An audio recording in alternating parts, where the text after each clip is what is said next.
So y'all, so this is Jay Veal about to go into a dynamic session on Black privilege over here in Philadelphia at the Black Male Educator Conference for 2018.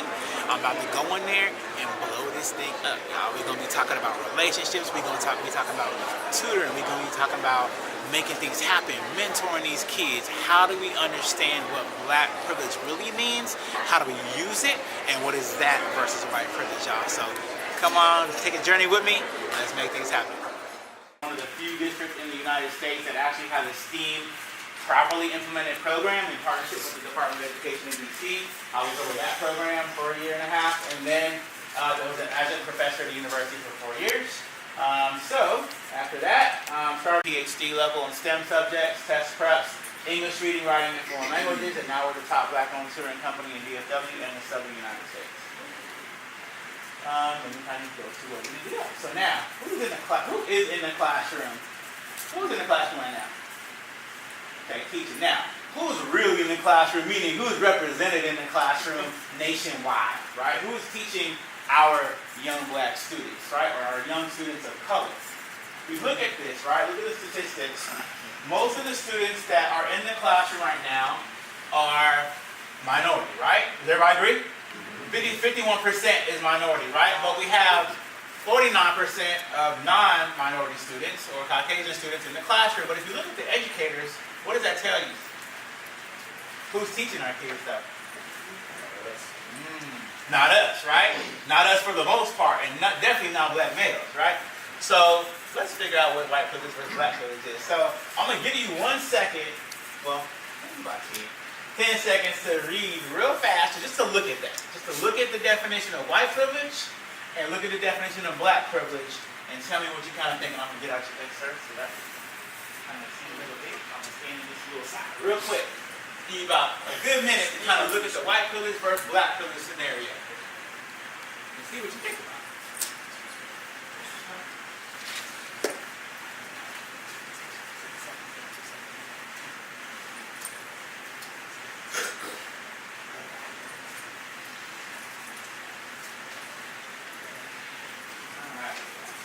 So, we see, and I want somebody to keep me honest on time. I think I have about 45 minutes or so just kind of keep me honest and make sure I'm not going over. But so, white privilege is societal privilege that benefits people whom society identifies as white in some countries beyond what is commonly experienced by non-white people under the same social, political, or economic circumstances, right? It's unseen and unconscious, right?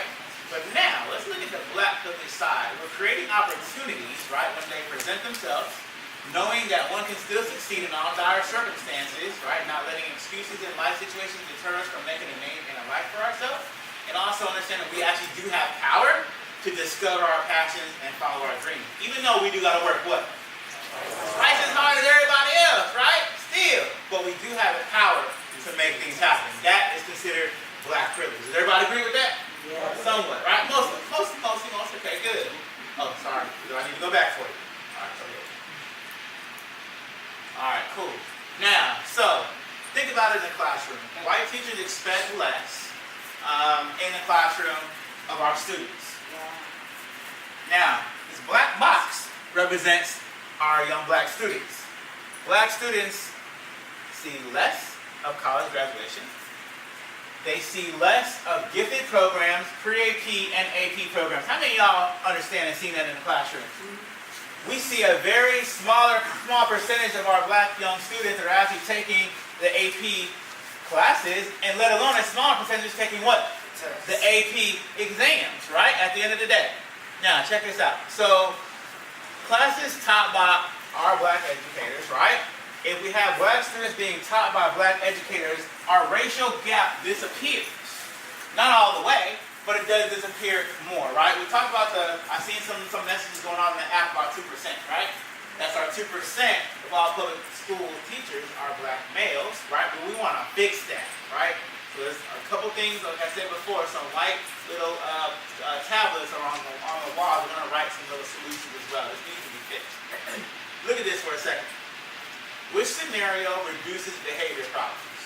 I want you to take a good 30 seconds to look at that. On all 4 of those pictures.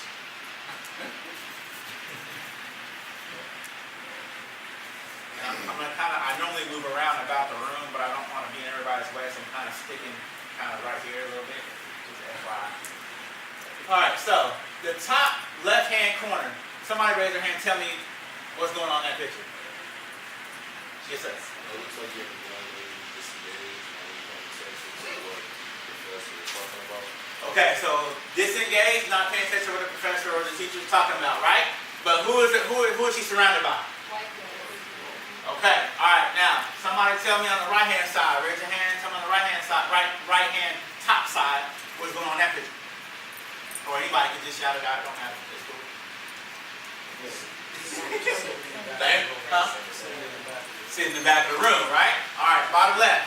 What's going on? A black male teaching, or in other words, leading other black men. Okay, shown by example, right? Right, leading them in the classroom, saying, helping them out, right? Guiding them in the right direction. Bottom right-hand corner, my ladies in the house. What's going on in the bottom right-hand corner? I want to add something to the bottom. Bottom left-hand? All right, go ahead, sir. Go ahead. Students are in uniform. Say again? Students are in uniform. Okay. Students are in uniform. Good catch. All right, cool. So some order, right? Some order, some discipline going on, right? Absolutely. Yes, ma'am. And also their depictions of themselves on the wall. Okay. Y'all got some good eyes today. All right. Let me find out. Okay. Cool. Sounds good. All right. Now, on my bottom right-hand corner, give me another thing about the bottom right-hand corner. Anything else? My ladies in the house. This is my ladies. Not my male. I love my boys, but my ladies. What my ladies? What's going on? I see it. What's going on? There's a lot of children of color. Say again? There's a lot of children of color participating in the class with the black teacher. Okay, cool. What you go ahead. Superman's presence. She's really other presence in the room. There we go. Okay. I like your response. I was looking more for that, so good catch there. Yes, ma'am. If she's engaged, then so it looks like they're engaged. She's giving them what they need and they're giving it right back to her. Perfect. All right, sounds good. All right, we agree? Everybody in agreement? Yes, ma'am. Go ahead. And also, they don't see too many times where every child's chemistry. So understanding that we're going to have a voice. Man, gotta snap the fingers a little bit. Okay, I see it. All right, good. Perfect. Thank you very much. Thank you much for that response. Now, look about this, right? Look about this, right? Wait a minute. Now, here's the thing with this. So, female teachers or black educators, right, students perform better on standardized tests in elementary school, and then they graduate from high school. So the reason that's brought up is because we see more female educators in elementary school, right, than we do in high school. All right, kind of to catch your eye a little bit. I know it's a little funny. So on the bottom right-hand corner as well, we see my guy there, who again is commanding presence in the classroom. Right? Everybody agree? All right, cool. Now, solutions. One thing we need to do is hire the population served, right? CRT, cultural relevant teaching, right, in the classroom. Women is 77%, men is 23% in the classroom. Hire more males, obviously, right? And we need to care about our students and love them. I talked a little bit about some of this stuff when I did my TED Talk on education. About 5 or 6 weeks ago, I did a TEDx Talk on education, specifically discussing relationships, how tutoring works in the classroom for our young minorities and children of color, how we need to love our students, and then other solutions for education as we need to have today. Okay?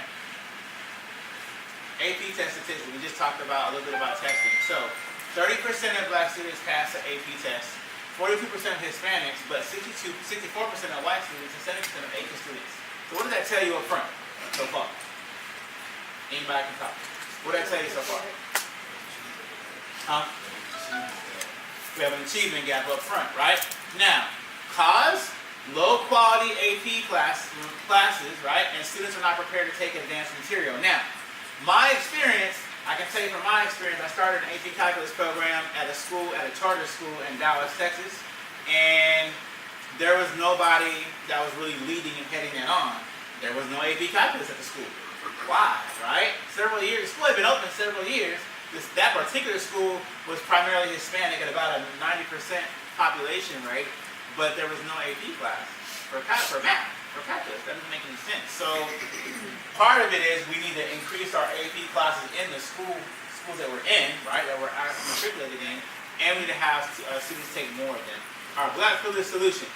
Parents need to advocate more for their kids, for one. We don't have, how many of y'all understand as educators that we don't have enough of our African American parents advocating for their kids in the classroom? We know that they're working jobs, right? 1, 2, some kids have 3 jobs, right? But they're not going to those teachers and talking to them every day or every week about the performance of their students, right? They're not going to the counselor and saying, why is my kid not enrolled in AP classes? Why is my kid not enrolled in pre-AP classes, right? And we're also not creating an environment where they're welcome to come into school. Man, right? We don't have the welcoming environment, right? And sometimes we're the only people of color in the classroom taking the AP classes, right? Or there's very few, okay? Now, know when and where, oh, I'm sorry, go ahead. I don't want to shut you down. So I'm not Okay. sure across the law, but an example in the year period, they have changed the map, so it's a new map. Yeah. Absolutely. And the problem is, you have left out parents, grandparents, guardians, because they do not understand the new map. As a result, Hit on something, they too. cannot give homework That's right. because nobody at home knows the damn new map. So now, you have an entire generation of students who are completely disengaged from math because they changed the damn math. So AP won't make a difference if nobody even knows the math. I'm That's right. struggling with that. Good point. So before we even get to the 30%, Right. 100% are disengaged because you should have never changed something generationally Right. that you can apply to those family dynamics. That's right. Good point. Okay, now. I know she's like, Now, mind you, what's your name? Huh? Friendship. Friendship? Like the money. Awesome, sounds good. You passionate about that. I see it. That's what's up. So I get it. Now, in my tutoring organization, we deal with that a lot. A lot of our parents, regardless of in the DMV, PG County, Fairfax County, or in Dallas or other regions, right?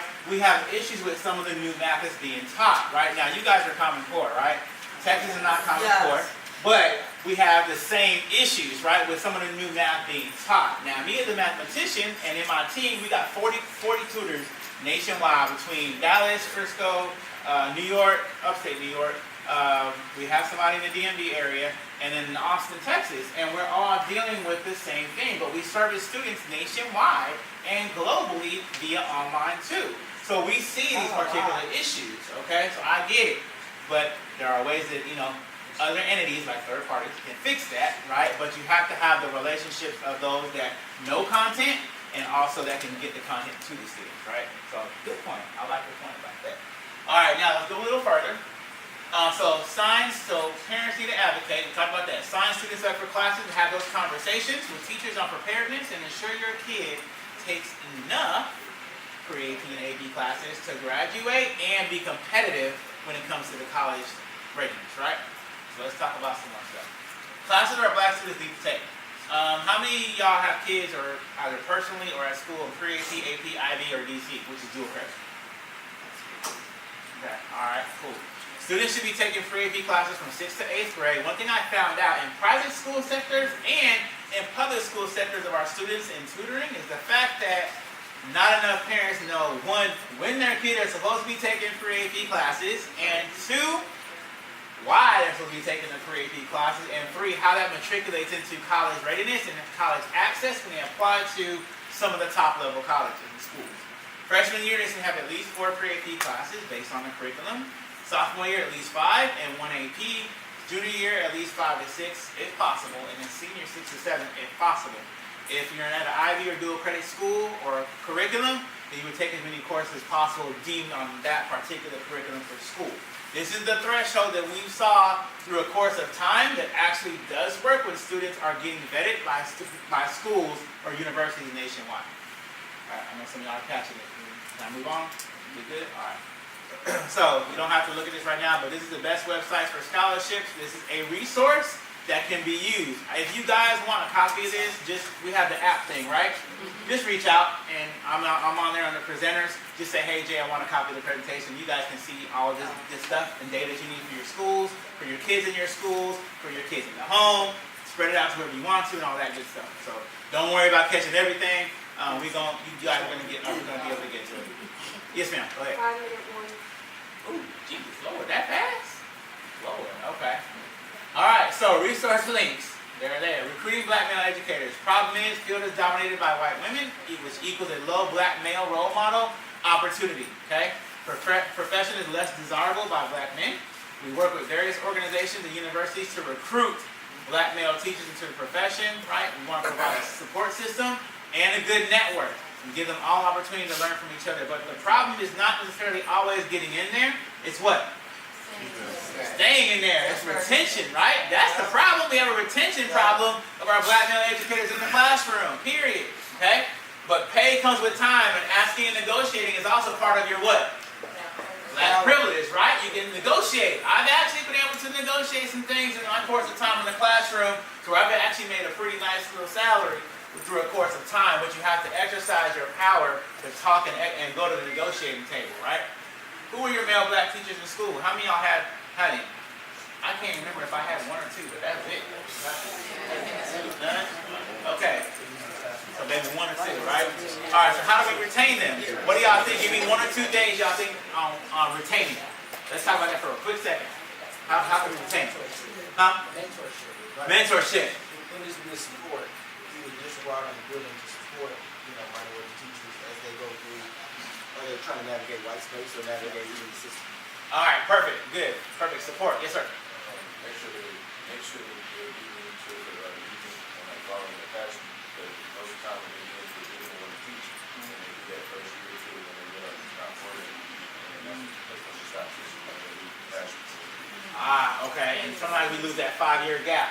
May I add? So I know, like, back at home, like, what they do for the male teachers, the black male teachers, like, they take them out on monthly outings so they can keep them engaged. Like, so, like, they'll take them to Top Golf or just something to keep them engaged. Like, hey, this is specifically for you guys. Okay. So building that relationship, right? Yeah, building that relationship.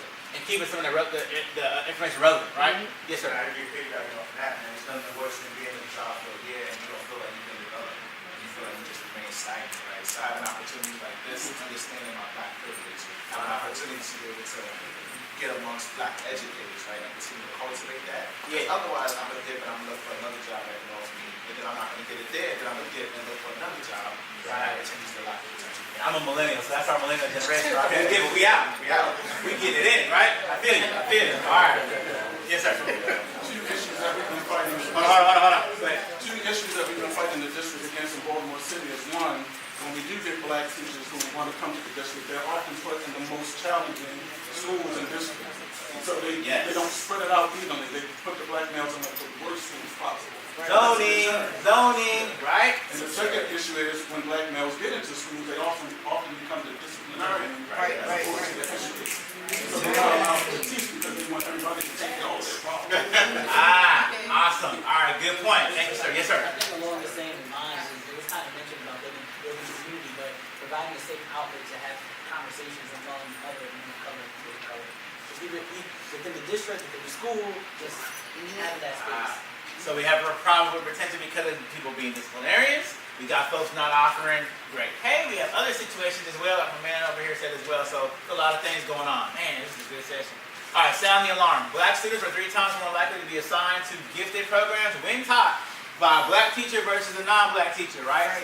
Merely having one black teacher in early elementary grades led to greater interest and expression of interest in college by African American boys and raised by a proportion of black students taking college entrance exam by 10%.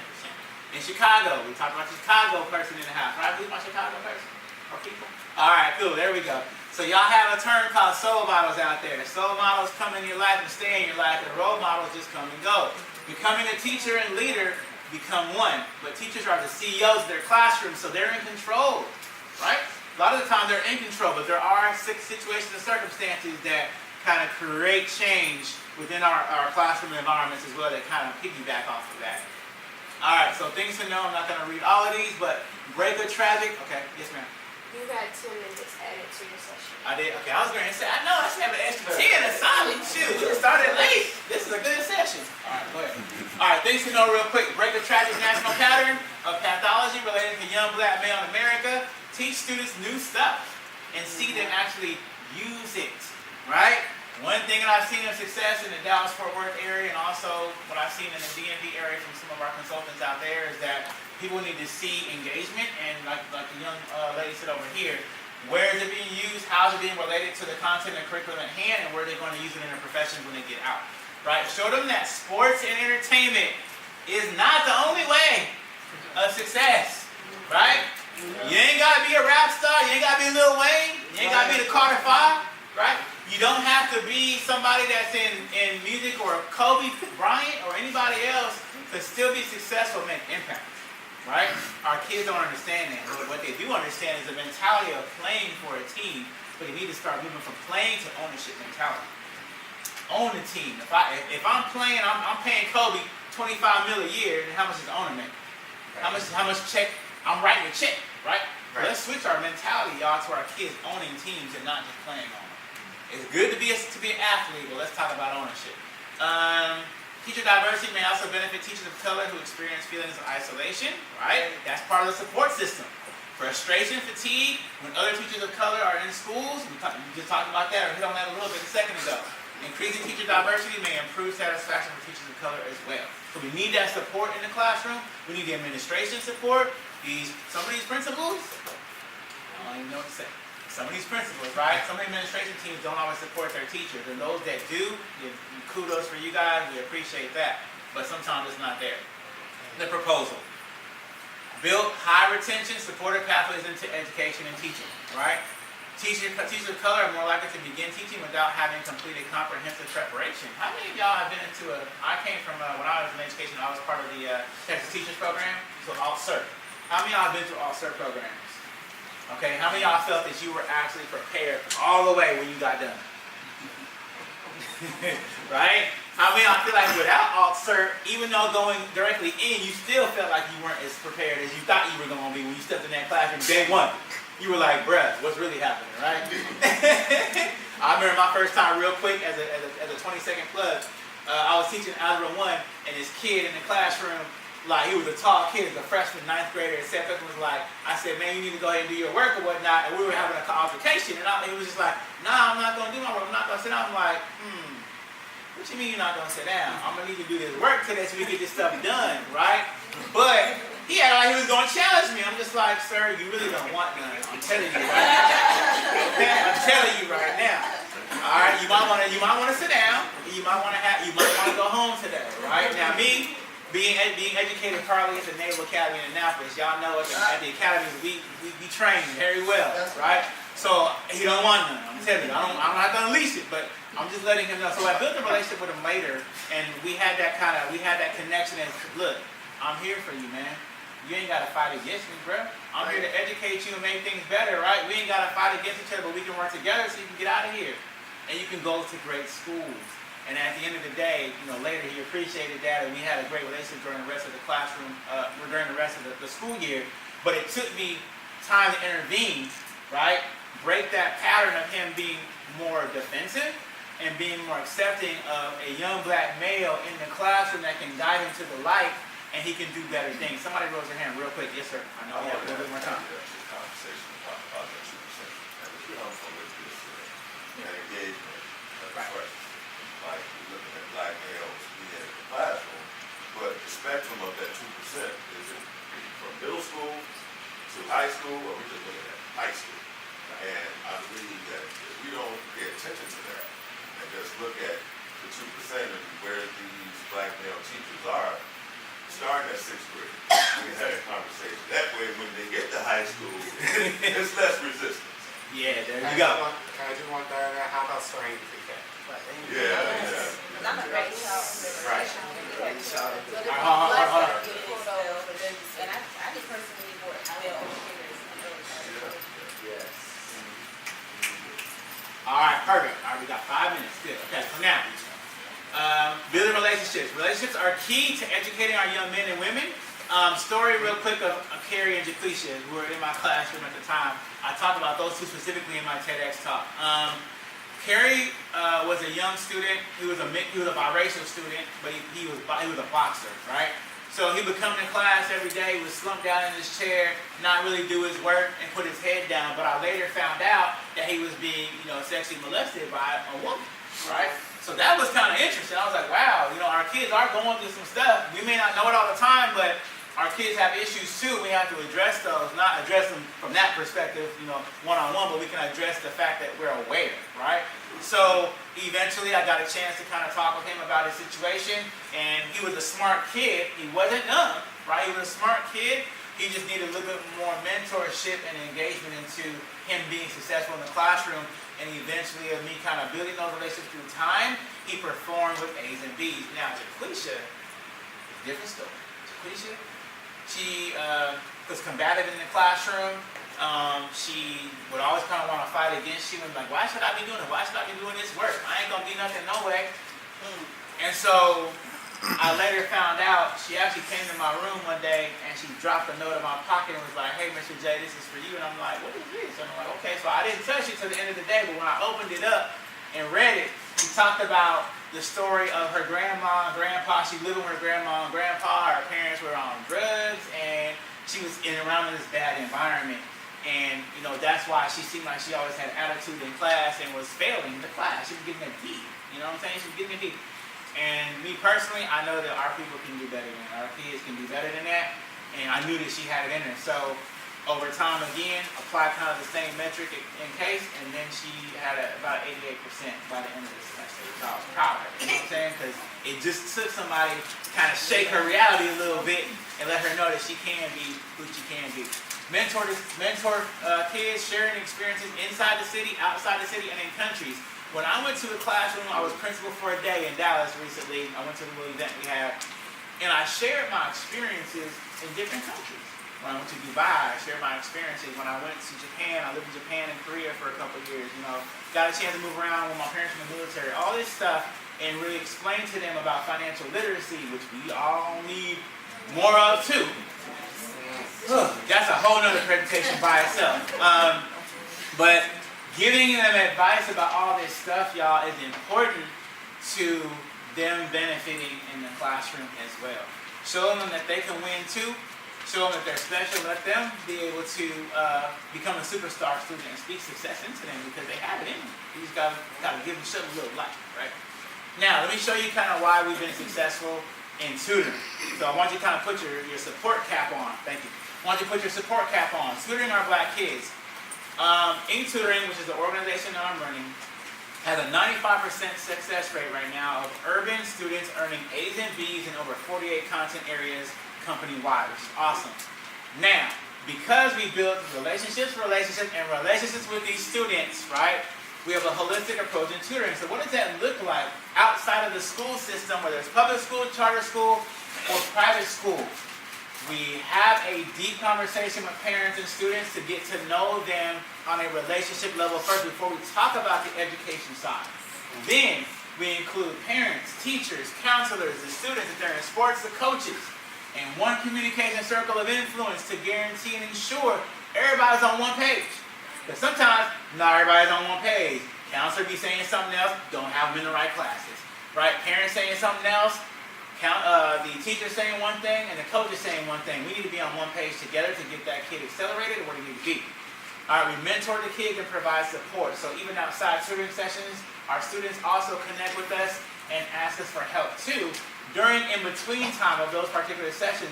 And we've been able to be so successful with this, y'all. We heard from somebody in Philly the other day. It was like, yo, we need y'all program in Philly. We need y'all program in Atlanta. Right.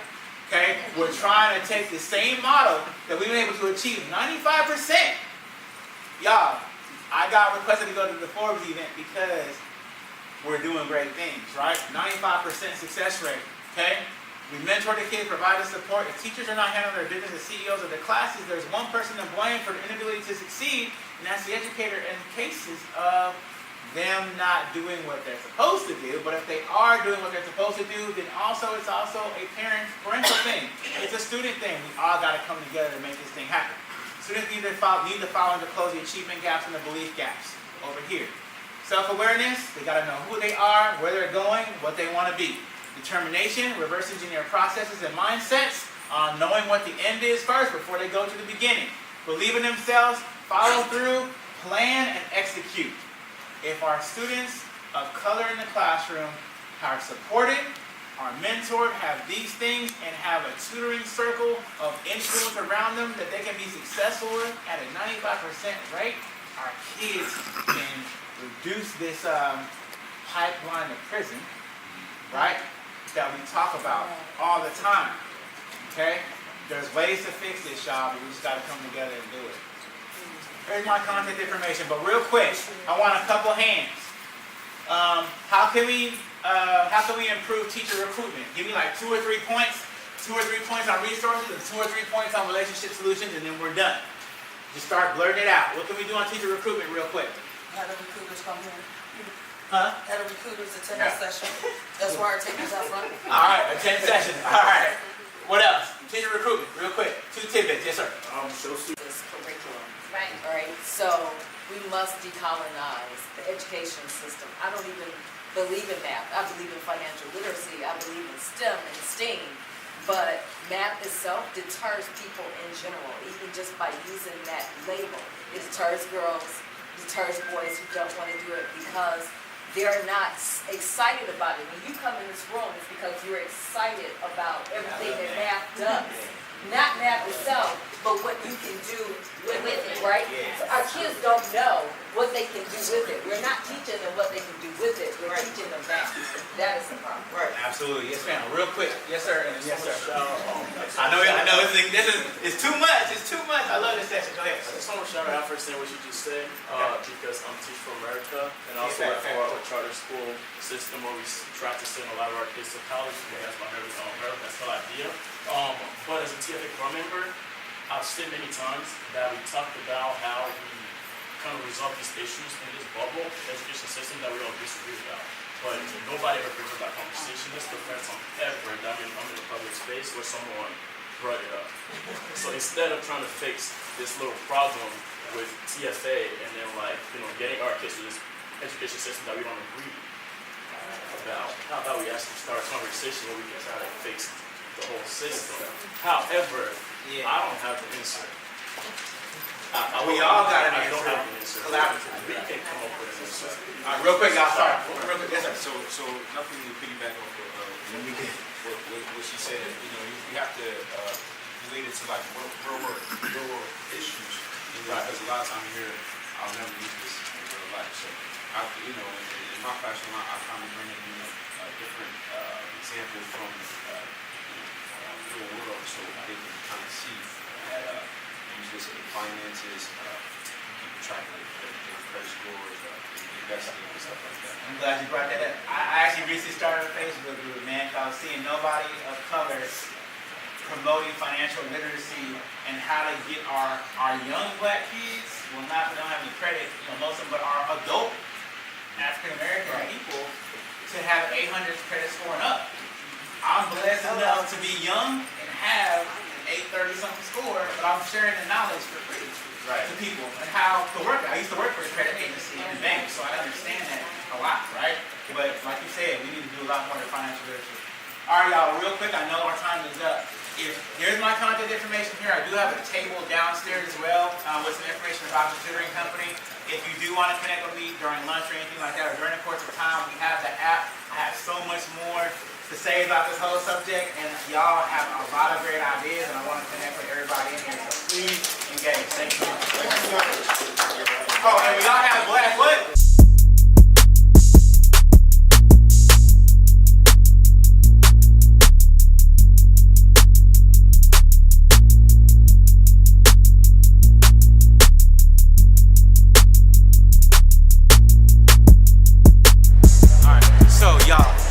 Just got done with the session. It was impactful and it was a full house. When I tell you I needed 2 sessions, I needed 2 sessions for this, y'all. We really got a chance to really figure out the why behind performance of students, why behind performance of how they're doing in classes, what they need for support, what the teachers are doing in the classrooms, what the administrators are doing in the classrooms, and what they need as far as resources, y'all. We had so much conversation in this particular engaging session. I hope that next year you guys will come to this conference and experience what I just experienced. All these people of great color doing great things in the classroom and outside of the classroom. So I appreciate you guys taking the journey with me.